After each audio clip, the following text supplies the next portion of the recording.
देवातिशय है। 12वां अतिशय क्या है कि वहां पर कोई भी पहुंच जाए उसको कोई न कोई देव स्वागताध्यक्ष बन करके समोसर तक ले जाता है अथवा भगवान के दर्शन करा देता है। अगर विहार हो रहा है, बहुत भीड़ भाड़ है और कोई नया भक्त वहां पर आना चाहता है, कहाँ है भगवान में देखना चाहता है, तो देव लोग उसका स्वागत करते हैं। आओ आओ, यहाँ तो ये तो ऐसे भगवान हैं कि यहाँ पर किसी को कोई रोक टोक नहीं है,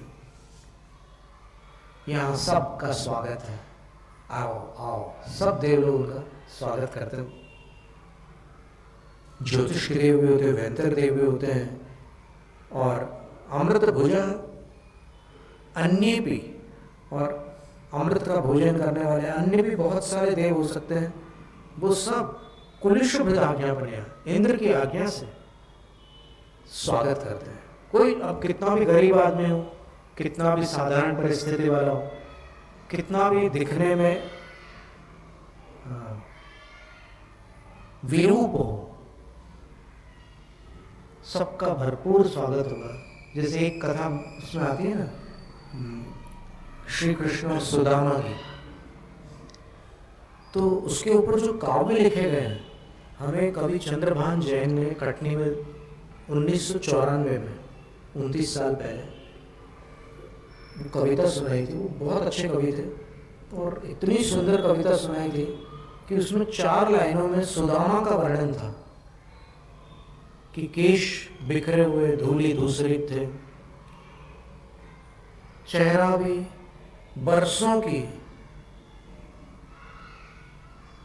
कठोरताओं के अनुभव से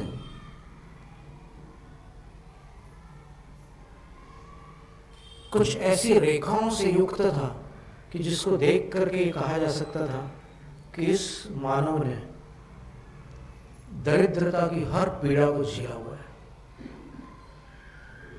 और अगर कभी अपने मित्र का स्मरण करके उनके मुखड़े पर मुस्कान आ भी जाती थी, तो मुस्कान अधूरी आती थी। तो ऐसा प्रतीत होता था मानो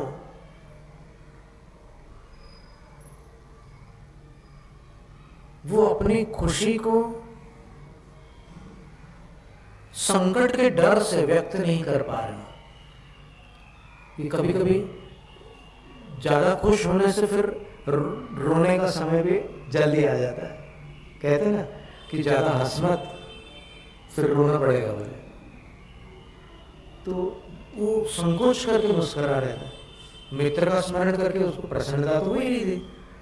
और उनके पैरों का जो वर्णन किया कि पैरों में उनके पैर कटे हुए थे, फटे हुए थे, और उसमें कांटों के जाल आ गए थे। एक आध कांटे नहीं, यानी अनेक कांटे उसके पैरों में चुभे हुए थे। और अन्य भी बहुत प्रकार से उनका वर्णन किया। वस्त्र कैसे थे, और वो जो पोटली थी जो उनकी श्रीमती ने दी थी कि कभी भी अब तुम्हारे मित्र राजा बन गए हैं, स्वामी आपके मित्र तो राजा बन गए हैं, तो राजा के पास कभी खाली नहीं जाया जाता। भगवान के पास, राजा के पास और गुरु के पास खाली हाथ नहीं जाते। तो आप कुछ तो ले जाओ। आपको याद है उनको क्या पसंद था? तो वो बोलते हैं कि हाँ मुझे याद है। तो चलो फिर वो देती हूँ बोले। तो उसकी पोटली बना करके देती है उनकी श्रीमती, और वो पोटली उनके साथ थी। और वो भी रास्ते में चलते चलते उसके ऊपर भी धूल की परत आ चुकी थी। तो ऐसा वर्णन उनका किया है उसमें काव्य में। जब वो द्वारिका के द्वार पर पहुंचते हैं तो फिर द्वारपाल रोक लेते हैं। कौन हो, कहाँ जा रहे हो?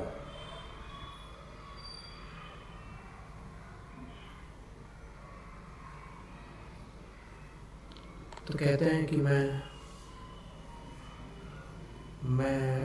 श्री कृष्ण का बाल सखा हूं। हम लोग गुरुकुल में एक साथ पढ़ते थे। मैं उनसे मिलना चाहता हूं। तो वो द्वारपाल हंसने लगता है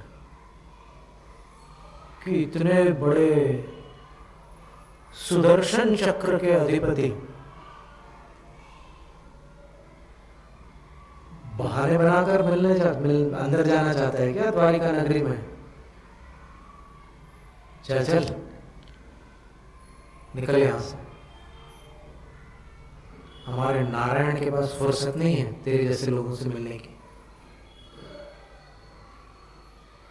तो ऐसे रुका रहता है, फिर सोचता है कि क्या करूं, इतना लंबा सफर करके मैं यहाँ तक आया लेकिन फिर भी प्रवेश नहीं मिल रहा है।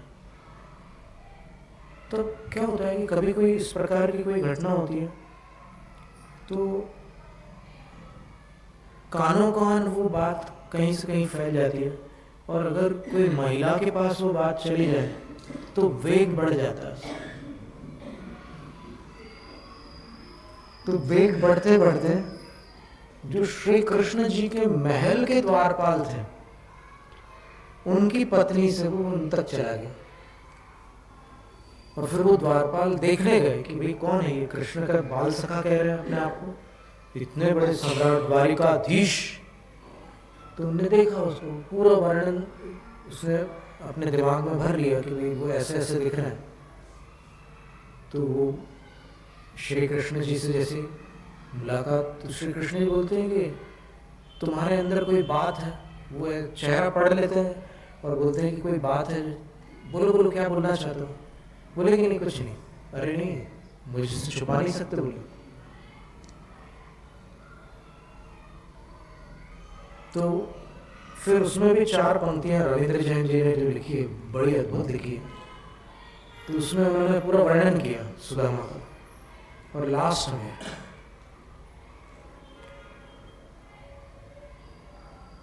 वो बोलते हैं कि वो अपना नाम सुदामा बता रहा है।